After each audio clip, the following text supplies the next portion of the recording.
السلام عليكم ورحمة الله وبركاته. سر دواada asxaabtayda qaaliga ku xiran janankayga oo maabi bokor ilaahay baa mahad iskala asxaabi hadaa idiin soo noqday anigoo caafimaad qaba dhamaantiin waxaa idiin rajeynayaa saan aniguba usoo noqday anoo caafimaad qaba inaa u wada caafimaad qabtiin.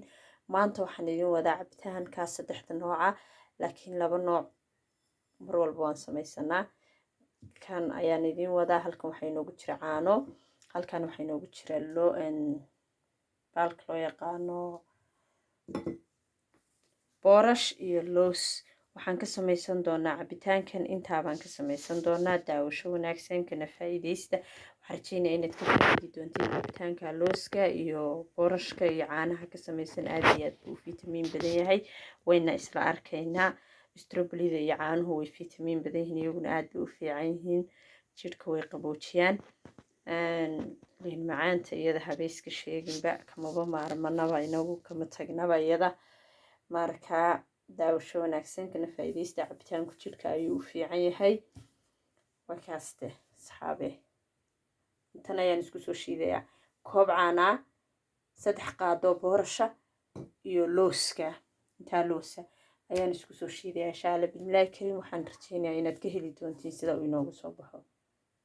waa kana cabitaankeeni maasha Allah, sidan ayuu inoogu soo baxay. cabitaanku aad buu u fiican yahay, waana cabitaan kaale iska arago aad u fitamiin badan. markaas xabi saasuu inoogu soo baxay. waa cabitaan aad iyo aad u fitamiin badan. aniga ayaa isticmaalaa. cabitaanadu kuleyba aad bay u fiican yihiin, jidhka way u fiican yihiin, maqaarkana way qurxiyaan. boorashku horta isagu waaba shay aad iyo aad u fiican runtii. looskuna layskama sheegi karo, caajiskuu biya waxyaabo badan oo kalena waxtar badanna uu leeyahay jidhka bini'aadanka. waa kaasaa bal soo tijaabiya boorashka iyo looska iyo caanaha intaasoo keliya isku shiid. waxay kusoo bixi cabitaan kaale iska araga oo aad iyo aad u qurux badan una fitamiin badan. ila soo tijaabiya. intaan muuqaalkan muuqaal xiga iskugu iman doonana waxaan idin leeyahay fi amaanillah xafidullah.